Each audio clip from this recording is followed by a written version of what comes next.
ನಮಸ್ಕಾರ. ಇವತ್ತು ನಮ್ದು ಹಾಲಿನ ರಿವ್ಯೂ ಮಾಡೋಣ ಅಂತಿದ್ದೀನಿ. ನೋಡಿ, ಒಂದ್ಸಲ ಬೈಕ್ ನೋಡ್ಕೊಂಬಿಡಿ, ಆಮೇಲೆ ಎಲ್ಲ ಕೂತ್ಕೊಂಡು ಮಾತಾಡೋಣ.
ನಮಸ್ಕಾರ. ಸಮಯ ಆಗಿದೆ 9:15.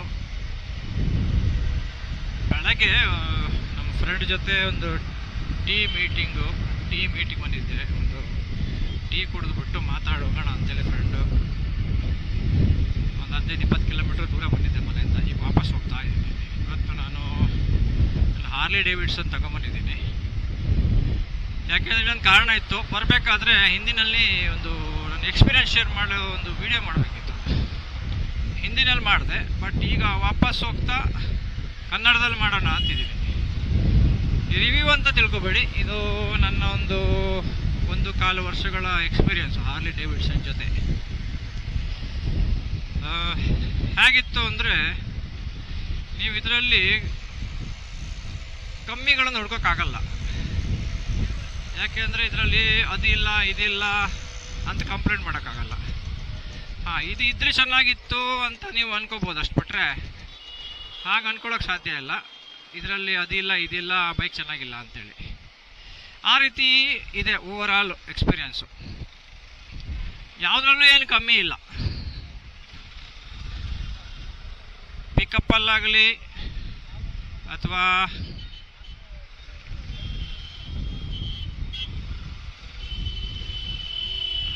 ಕ್ರೂಸಿಂಗ್ ಕ್ವಾಲಿಟಿನಲ್ಲಾಗಲಿ, ಲಾಂಗ್ ರೈಡ್ನಲ್ಲಾಗಲಿ, ಸಿಟಿ ರೈಡಿಗಾಗಲಿ, ಯಾವುದೇ ರೀತಿಯ ರೈಡ್ನಲ್ಲೂ ಇದು ನಿಮಗೆ ಹಿಡಿಸುತ್ತೆ. ಇದು ಒಂದೊಂದೇ ವಿಷಯ ಹೇಳಬೇಕು ಅಂದರೆ ನನ್ನ ಎಕ್ಸ್ಪೀರಿಯನ್ಸ್ನಲ್ಲಿ ಲುಕ್ ವೈಸ್ ಹೇಳಬೇಕು ಅಂದರೆ ಲುಕ್ ವೈಸು ತುಂಬ ಚೆನ್ನಾಗಿದೆ. ರೋಡ್ನಲ್ಲಿ ಹೋಗ್ತಿದ್ರೆ 4 ಜನ ನೋಡ್ತಾರೆ. ಯಾಕೆಂದರೆ ಒಂದು ಇನ್ನು ಹಾರ್ಲಿ ಬ್ಯಾಡ್ಜಿಂಗಿಂದನೂ ನೋಡ್ಬೋದು, ಇಲ್ಲ ಇದ್ರ ಸೌಂಡು ಎರಡರಿಂದನೂ ಇರ್ಬೋದು. ರೋಡ್ ಅಪೇರೆನ್ಸ್ ಅಂತೂ ಚೆನ್ನಾಗಿದೆ. ಓಕೆ, ಕೆಲವ್ರದ್ದು ಮ್ಯಾಟ್ರ್ ಮಾಡುತ್ತೆ, ಯಾವ್ರಿಗೆ ಏನೇನು ಇಷ್ಟ ಇದೆ, ಯಾವ್ಯಾವ ಥರ ಬೈಕ್ಗಳು. ಸ್ಪೋರ್ಟ್ಸ್ ಬೈಕು ಇಷ್ಟಪಡೋರಿಗೆ ಕ್ರೂಸರ್ ಇಷ್ಟ ಆಗಲ್ಲ, ಅಡ್ವೆಂಚರ್ ಇಷ್ಟಪಡೋರಿಗೆ ಆಗಲ್ಲ. ನನಗೆ ಎಲ್ಲ ಥರದ ಬೈಕು ಇಷ್ಟ. ಆದರೆ ಸ್ಪೋರ್ಟ್ಸ್ ಬೈಕು ಶಾರ್ಟ್ ರೈಡಿಗೆಲ್ಲ ಓಕೆ, ಬಟ್ ಲಾಂಗ್ ರೈಡಿಗೆಲ್ಲ ನಾನು ಪ್ರಿಫರ್ ಮಾಡಲ್ಲ ಅದು ಸ್ಪೋರ್ಟ್ಸ್ ಬೈಕು. ಆದ್ದರಿಂದ ಇದು ನೋಡೋದಕ್ಕೆ ಚೆನ್ನಾಗಿದೆ, ಲುಕ್ ವೈಸು ಚೆನ್ನಾಗಿದೆ. ಎರಡನೇದು ಪರ್ಫಾರ್ಮೆನ್ಸು. 440 cc ಬೈಕು, 440 cc ಬೈಕಲ್ಲಿ 27 HP ಪವರು ಮತ್ತು 38 Nm ಟಾರ್ಕು. ಅಂದರೆ ಟಾರ್ಕ್ ಜಾಸ್ತಿ ಇರೋದ್ರಿಂದ ನಿಮ್ಗೆ ಲಾಂಗ್ ರೈಡಿಗೆ ಏನೂ ಪ್ರಾಬ್ಲಮ್ ಇಲ್ಲ. ಪರ್ಫಾರ್ಮೆನ್ಸ್ ಅಂದರೆ ಹೇಗಿದೆ ಅಂದರೆ, ವೆಯ್ಟು ಚೆನ್ನಾಗಿದೆ ಬೈಕಿಂದು. ಎಲ್ಲ ಎಕ್ಸಸರೀಸ್ ಎಲ್ಲ ಹಾಕಿದ ಮೇಲೆ 220-225 kg ಮೇಲೆ ಹೋಗುತ್ತೆ. ಬಟ್ ನೀವು ಕೂತ್ರೆ 300 kg ಮೇಲೆ ಹೋಗುತ್ತೆ. ಲಗೇಜ್ ಹಾಕಿದರೆ 350 kg ಮೇಲೆ ಹೋಗುತ್ತೆ. ಗಾಡಿ ನೀವು 120 ಸ್ಪೀಡಲ್ಲಿ ಹೋದ್ರೂ ಏನು ರೋಡಿಂದ ಎದ್ದೇಳಲ್ಲ, ಪರ್ಫೆಕ್ಟಾಗಿ ಓಡುತ್ತೆ, ಏನು ಪ್ರಾಬ್ಲಮ್ ಇಲ್ಲ. ಬ್ಯಾಲೆನ್ಸ್ಡ್ ಬೈಕು ಒಂದು. ಎರಡನೇದು ವೈಬ್ರೇಷನ್ ಇಲ್ಲ, 0 ವೈಬ್ರೇಷನ್. 120ವರೆಗೆ ಯಾವುದೇ ವೈಬ್ರೇಷನ್ ಇಲ್ಲ. 120 ಮೇಲೆ ಫುಟ್ ಬ್ರೇಕಲ್ಲಿ ಸ್ವಲ್ಪ ವೈಬ್ರೇಷನ್ ಸ್ಟಾರ್ಟ್ ಆಗುತ್ತೆ. ಮತ್ತು 120 ಎಲ್ಲ ನಾವು ರೆಗ್ಯುಲರ್ ಆಗೇನು ಓಡಿಸಲ್ಲ. ಕೆಲವು ಸಲ ಖಾಲಿ ರೋಡ್ ಸಿಕ್ಕಿದ್ರೆ ಓಡಿಸ್ತೀವಿ, ಬಿಟ್ಟರೆ ಎಕ್ಸ್ಪ್ರೆಸ್ ವೇಗಳಲ್ಲಿ. ಬಾಕಿ ಇದಿಲ್ಲ ಅಂದರೆ ಎಲ್ಲೂ ಓಡ್ಸೋಕ್ಕೆ ಸಾಧ್ಯ ಇಲ್ಲ. ಇದು ಪ್ರಾಕ್ಟಿಕಲ್ ಮಾತು. ಒಂದು 80-90 100 ಅಷ್ಟೇ. 100 ಮೇಲೆ ಹೋಗಲ್ಲ. 100ಅಲ್ಲೆಲ್ಲ ಏನೂ ಪ್ರಾಬ್ಲಮ್ ಇಲ್ಲ, ಆರಾಮಾಗಿ ಕ್ರೂಸ್ ಮಾಡ್ಬೋದು.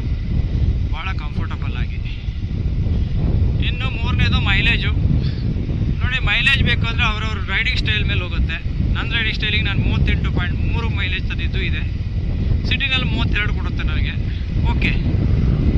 ಯಾಕೆಂದರೆ ನಾನು ಭಾಳ ಕಂಫರ್ಟಬಲಾಗಿ ಓಡಿಸ್ತೀನಿ, ಭಾಳ ಕೇರ್ಫುಲ್ಲಾಗಿ ಓಡಿಸ್ತೀನಿ, ಗಾಡಿನೂ ಹಾಗೆ ಚೆನ್ನಾಗಿ ಇಟ್ಕೊತೀನಿ. ಇನ್ನು ಸರ್ವೀಸಿಗೆ ಬಂದರೆ ಸರ್ವೀಸು 10,000ಕ್ಕೆ ಒಂದ್ಸಲ ಸರ್ವೀಸ್ ಮಾಡಿಸೋದು, ಚಾರ್ಜ್ ಬರುತ್ತೆ ನನ್ನ ಅಂದರೆ 4,500ದಿಂದ 5,000 ಅಷ್ಟೇ, ಜಾಸ್ತಿ ಕಾಸ್ಟ್ ಏನಿಲ್ಲ ಚಾರ್ಜಿಂಗು. ಬಟ್ಟು ನಾನು 5,000ಕ್ಕೆ ಒಂದ್ಸಲ ಮಾಡಿಸ್ತೀನಿ. ಯಾಕೆಂದರೆ ನನಗೆ ಬೈಕಿನ ಪರ್ಫಾರ್ಮೆನ್ಸ್, ಲಾಂಗ್ ರೈಡ್ ಹೋಗೋದ್ರಿಂದ ನನಗೆ ಬೈಕಿನ ಪರ್ಫಾರ್ಮೆನ್ಸ್ ಮೇಲೆ ಭಾಳ ಕಾನ್ಫಿಡೆನ್ಸ್ ಆಗಿರಬೇಕು. ಆದ್ದರಿಂದ ನಾನು 5,000ಕ್ಕೆ ಒಂದ್ಸಲ ಮಾಡಿಸ್ತೀನಿ. ಮೊನ್ನೆ ಏನೋ ಮಾಡಿಸ್ತೀನಿ, 17,000 ಆಯಿತು. 2,000 ಮೊದಲು ಮಾಡಿಸ್ತೀನಿ ನಾನು 15,000. 15,000ಕ್ಕೆ ಮಾಡಿಸ್ಬೇಕಿತ್ತು, 17,000ಕ್ಕೆ ಮಾಡಿಸ್ತೀನಿ ನಾನು, 16,000 ಸಮಥಿಂಗ್. ಇದೇನು ಪರವಾಗಿಲ್ಲ. ಬಟ್ ಇನ್ನು ಉಳಿದಿರೋದು ಏನು ಅಂದರೆ ವ್ಯಾಲ್ಯೂ ಫಾರ್ ಮನಿ. ನೋಡಿ, ಈಗ ಆನ್ ರೋಡ್ ಪ್ರೈಸು ಇಲ್ಲಿ ಗುಜರಾತ್ನಲ್ಲಿ 3,28,000, 3,30,000 ಸಿಗ್ತಾಯಿದೆ ಈಗ. ಆಯಿತಾ, ಅಪ್ಡೇಟೆಡ್ ವರ್ಷನ್ನು. ಇದು ಟಾಪ್ ಮಾಡೆಲ್ ನಂದು. ನನಗೂ ಅಷ್ಟಕ್ಕೆ ಬಿದ್ದಿದೆ, ಹೆಚ್ಚು ಕಡಿಮೆ ಸ್ವಲ್ಪ ಒಂದು 5,000 ರೂಪಾಯಿ ಕಮ್ಮಿ ಬಿದ್ದಿರ್ಬೋದು ಅಷ್ಟೇ. ಆದರೆ ಆಕ್ಸೆಸರೀಸ್ ಎಲ್ಲ ಸೇರಿ 4,000 ಬಿದ್ದಿದೆ, ಎಲ್ಲ ಖರ್ಚು ಮಾಡಿದ್ದು. ಬಟ್ ಈ ಪ್ರೈಸ್ ಇದರಲ್ಲಿ ಸೆಗ್ಮೆಂಟ್ನಲ್ಲಿ ನಾನು 40cc 40cc ಬೆಸ್ಟ್ ಬೈಕ್ ನನಗಿದೆ ಅನಿಸುತ್ತೆ. ನನಗೆ ಇದೇ ಹಿಡ್ಸಿದ ಬೈಕ್ಗಳಲ್ಲಿ. ಬೇರೆ ಬೈಕ್ಗಳೆಲ್ಲ ಸಿಕ್ಕಾಬಿಟ್ಟು ಇನ್ನೊಂದು ಪರ್ಫಾರ್ಮೆನ್ಸ್ ವೈಸ್ ಆಗ್ಬೋದು, ಇಲ್ಲ ಕ್ವಾಲಿಟಿ ವೈಸ್ ಆಗ್ಬೋದು, ಬಿಲ್ಡ್ ಕ್ವಾಲಿಟಿ ವೈಸ್ ಆಗ್ಬೋದು. ಸೊ ಇದಿರೋದ್ರಿಂದ ನನಗೆ ಇದರಲ್ಲಿ ಸರಿ ಅನಿಸುತ್ತೆ, ನನಗಿದೇ ಸರಿ ಅನಿಸುತ್ತೆ. ಈ ಬೈಕು ವರ್ತ್ ಅನಿಸುತ್ತೆ ನನಗೆ. ಲಾಂಗ್ ರೈಡ್ ಮಾಡೋದಾಗಲಿ ಸಿಟಿ ರೈಡಿಗಾಗಲಿ ವರ್ತ್ ಇದು. ಯಾವುದೇ ಯೋಚನೆ ಇಲ್ಲದೆ ಇದನ್ನು ತಗೋಬೋದು. ಕ್ವಾಲಿಟಿ ಮತ್ತು ಬ್ರ್ಯಾಂಡ್ ಮೇಲೆ ಹೋದ್ರೆ ನೀವು ಕ್ವಾಲಿಟಿ ವೈಸು ಎಲ್ಲ ಹೇಳ್ತಾರೆ, ಹೀರೋನವ್ರು ಮಾಡಿದ್ದು ಹಾರ್ಲಿದೇನಲ್ಲ ಹಾಗೆ ಹೀಗೆ ಅಂತ. ಕ್ವಾಲಿಟಿನಲ್ಲಿ ಯಾವುದೇ ಕಾಂಪ್ರಮೈಸ್ ಮಾಡ್ಕೊಂಡಿಲ್ಲ ಇವರು 100% ಕ್ವಾಲಿಟಿ ಕೊಟ್ಟಿದ್ದಾರೆ. ಇದರಲ್ಲಿ ನೀವು ಪ್ಲಾಸ್ಟಿಕ್ ಹುಡುಕಿದ್ರೂ ಸಿಗಲ್ಲ, ಫುಲ್ ಮೆಟಲ್ ಬಾಡಿ. ಹಾಗಾದರೆ ಡ್ಯಾಮೇಜ್ ಭಾಳ ಕಡಿಮೆ ಆಗೋ ಚಾನ್ಸಸ್ ಇದೆ ಇದರಲ್ಲಿ. ನಿಮಗೆ ಜಾಸ್ತಿ ಯಾವುದೂ ಖರ್ಚಿಲ್ಲ. ಇನ್ನೊಂದು ಇದ್ರದ್ದು ಸ್ಪೇರ್ ಪಾರ್ಟ್ಸಲ್ಲಿ ಅಷ್ಟು ಕಾಸ್ಟ್ಲಿ ಏನಿಲ್ಲ, ಯಾಕೆಂದರೆ ನಾನು ಹಾಕ್ಸಿದ್ದೀನಲ್ಲ, ಹಾಗಾಗಿ ಹೇಳ್ತಾ ಇದ್ದೀನಿ ನಾನು. ಇದನ್ನು ಟೂರಿಂಗ್ ಸೀಟೆಲ್ಲ 1,100 ರೂಪಾಯಿ ಟೂರಿಂಗ್ ಸೀಟ್ ಕೊಡ್ತಾರೆ. ಬೇರೆ ಕಂಪನಿ ಟೂರಿಂಗ್ ಸೀಟುಗಳ 4,500 6,000 ಹೇಳ್ತಾರೆ. ಅದೆಲ್ಲ ಯೋಚನೆ ಮಾಡೋಕೆ ಹೋದರೆ ಇದಷ್ಟು ಕಾಸ್ಟ್ಲಿ ಅಲ್ಲ ಇದು. ಮತ್ತು 5 ವರ್ಷ ವಾರಂಟಿ ಇರೋದ್ರಿಂದ 5 ವರ್ಷದವರೆಗೆ ಎಷ್ಟು ಓಡಿಸ್ತೀರಾ, ಮತ್ತು ಬೇಜಾರಾಗ್ಬಿಟ್ಟು ನೀವೇ ಮಾರ್ಬಿಡ್ತೀರ ಬಿಡಿ. 5 ವರ್ಷದವರೆಗೆ ವಾರಂಟಿ ಇದೆ. ಆದ್ದರಿಂದ ನಿಮಗೆ 5 ವರ್ಷದವರೆಗೆ ಯಾವುದೇ ಪ್ರಾಬ್ಲಮ್ ಇಲ್ಲ, ಖರ್ಚು ಬರೋಲ್ಲ, ಇನ್ಶೂರೆನ್ಸ್ ಕೂಡ ಕ್ಲೈಮ್ ಮಾಡೋ ಅಗತ್ಯ ಇಲ್ಲ. ಆಯಿತಾ, ಇದನ್ನೆಲ್ಲ ನೋಡೋಕೆ ಹೋದರೆ ಇದು ಓವರಾಲು ತಗೊಳ್ಬೇಕು. ಈ ಬೈಕು ಚೆನ್ನಾಗಿದೆ ಲಾಂಗ್ ರೈಡ್, ಹೈವೇ ರೈಡ್ ಮಾಡೋರಿಗೆ. ಆದರೆ ಬಟ್ ನಿಮಗೇನಾದರೂ ಲಾಂಗ್ ರೈಡ್ ಮಾಡೋದಲ್ಲದೆ ಅಡ್ವೆಂಚರ್ ಮಾಡಬೇಕು ಅಂದರೆ ಇದು ಆ ಬೈಕ್ ಅಲ್ಲ, ನೀವು ತಗೊಳ್ಳಿಕ್ಕೆ ಹೋಗಬೇಡಿ. ನಿಮಗೆ ಏನಿದ್ರೂ ಇದು ಲಾಂಗ್ ರೈಡಿಂಗ್ ಮಾತ್ರ, ಹೈವೇ ರೈಡಿಂಗ್ ಮಾತ್ರ. ಅದು ಬಿಟ್ಬಿಟ್ಟು ನೀವೇನಾದರೂ ಇದು ಮಾಡ್ತೀವಿ, ಅಡ್ವೆಂಚರ್ ಟೂರ್ ಮಾಡ್ತೀವಿ ಅಂದರೆ ಆಗಲ್ಲ ಅದರಲ್ಲಿ. ಯಾಕೆಂದರೆ ಟಯರು ಇದು ರೋಡ್ ಟಯರ್, ಇದು ಹೈವೇ ಟಯರ್. ಇದನ್ನು ನೀವು ಇದರಲ್ಲಿ ಇದು ಮಾಡೋಕ್ಕಾಗಲ್ಲ. ಅಡ್ವೆಂಚರಲ್ಲಿ ಕಲ್ಲು ಮಣ್ಣು ಕೆಸರಲ್ಲೆಲ್ಲ ಓಡಿಸ್ತೀನಿ ಅಂದರೆ ಆಗಲ್ಲ. ಇದು ಸ್ಲಿಪ್ ಆಗುತ್ತೆ, ಸಿಕ್ಕಾಬಟ್ಟೆ ಸ್ಲಿಪ್ ಆಗುತ್ತೆ. ನಾನು ಯಾಕೆಂದರೆ ಅಡ್ವೆಂಚರ್ ಟ್ರೈ ಮಾಡಿಬಿಟ್ಟಿದ್ದೀನಿ, 2-3 ಸಲ ಬೀಳದೆ ಬಚಾವಾಗಿಬಿಟ್ಟಿದ್ದೀನಿ ಅಷ್ಟೇ. ಯಾಕೆಂದರೆ ಬೈಕ್ ಒಂದು ಹೆವಿ ಕ್ರೂಸರ್ ಬೈಕು, ರೇಡಿಯಸ್ ಭಾಳ ಜಾಸ್ತಿ. ಆದ್ದರಿಂದ ನೀವು ಇದನ್ನು ಅಡ್ವೆಂಚರ್ ಟೂರ್ ಅಂತೇಳಿ ತಗೋಬೇಡಿ, ಕನ್ಸಿಡರ್ ಮಾಡಬೇಡಿ. ಇದು ಕ್ರೂಸಿಂಗ್ ಬೈಕು, ಕ್ರೂಸಿಂಗ್ ಬೆಸ್ಟ್. ಇದು ಇಂಜಿನ್ ಏನಷ್ಟು ಹೀಟ್ ಆಗಲ್ಲ, ಸಿಟಿನಲ್ಲೂ ಓಡಿಸ್ಬೋದು, ಏನೋ ಪ್ರಾಬ್ಲಮ್ಮು ಇದರಲ್ಲಿ ಇಲ್ಲ. ಮತ್ತು ಇನ್ನು ಫೀಚರ್ ಬಗ್ಗೆ ಹೇಳಬೇಕು ಅಂದರೆ ಇದರಲ್ಲಿ ಬ್ಲೂಟೂತ್ ಕನೆಕ್ಟಿವಿಟಿ ಇದೆ, ಟರ್ನ್ ಬೈ ಟರ್ನ್ ನೇವಿಗೇಷನ್ ಎಲ್ಲ ಇದೆ. ಅದೆಲ್ಲ ನಾನು ಯೂಸ್ ಮಾಡಿಲ್ಲ ಆ್ಯಕ್ಚುಲಿ. ನಾನು ಮೊಬೈಲ್ ಹೋಲ್ಡರ್ ತೊಗೊಂಡೇ ಯೂಸ್ ಮಾಡ್ಕೊಳ್ಳೋದು. ಯಾಕೆಂದರೆ ಅದೆಲ್ಲ ಸರಿಯಾಗಿ ನಮಗೆ ಗೊತ್ತಾಗಲ್ಲ. ಅದರಲ್ಲಿ ಅಷ್ಟೊಂದು ಕನ್ಫರ್ಮ್ ಆಗಿ ನಮಗೆ ಟ್ಯೂಬ್ ಮಾಡೋಕ್ಕೆ ನೋಡೋಕ್ಕಾಗಲ್ಲ, ಇಲ್ಲಿ ಸ್ಟಾಪು ಏನು ಎತ್ತ ಅಂತೇಳಿ. ಅದಕ್ಕೋಸ್ಕರ ನಾವು ಮಾಡಿಲ್ಲ, ಅದು ಯೂಸ್ ಮಾಡಿಲ್ಲ. ಆಯಿತಾ, ಅದೆಲ್ಲ ಚೆನ್ನಾಗಿದೆ. ಇಮ್ಮೊಬಲೈಸೇಷನ್ ಕೂಡ ಬಂದಿದೆ, ಬಟ್ ನಾನು ಮಾಡಿಸಿಲ್ಲ, ಇನ್ನೂ ಆ್ಯಕ್ಟಿವೇಟ್ ಮಾಡಿಸಿಲ್ಲ. ಸಾಫ್ಟ್ವೇರ್ ಅಪ್ಡೇಟ್ ಮಾಡಿ ಆ್ಯಕ್ಟಿವೇಟ್ ಮಾಡಿಸಿದ್ರೆ ಅದು ಕೂಡ ಮಾಡ್ಕೋಬೋದು. ಮತ್ತು ಡ್ಯುಯಲ್ ಚಾನಲ್ ABS ಇದೆ. ಇದೆಲ್ಲ ನಿಮ್ಗೆ ಗೊತ್ತಿರುವಂಥದ್ದೇ. ಇದೆಲ್ಲ ನಾರ್ಮಲ್ ಫೀಚರ್ಗಳು. ಈಗೆಲ್ಲ ಎಲ್ಲ ಕಡೆ ಡ್ಯುಯಲ್ ಚಾನಲ್ ABS ಬಂದೇ ಬರ್ತವೆ. ಸೌಂಡ್ ಕೂಡ ಚೆನ್ನಾಗಿದೆ. ಗಾಡಿ ಓವರಾಲ್ ಪರ್ಫಾರ್ಮೆನ್ಸು ಓಕೆ, ಚೆನ್ನಾಗಿದೆ. ಇದರಲ್ಲಿ ಡ್ರಾಬ್ಯಾಕು ಅಂತ ಯಾವುದೂ ಇಲ್ಲ. ಖಾಲಿ ಒಂದು ಡ್ರಾಬ್ಯಾಕು ಅಂತ ಹೇಳಬೇಕು ಅಂದರೆ ಬ್ರೇಕು ಸ್ವಲ್ಪ ಇಂಪ್ರೂವ್ ಆಗ್ಬೋದಿತ್ತು ಅಂತ ಹೇಳ್ಬೋದು ಅಷ್ಟೇ. ನಾನು ಮೊದಲೇ ಹೇಳಿದ್ದೆ, ಇನ್ನು ಅದಿಲ್ಲ ಇದಿಲ್ಲ ಅಂತ ಕಂಪ್ಲೇಂಟ್ ಮಾಡೋ ವಸ್ತು ಬೈಕ್ ಅಲ್ಲ ಇದು.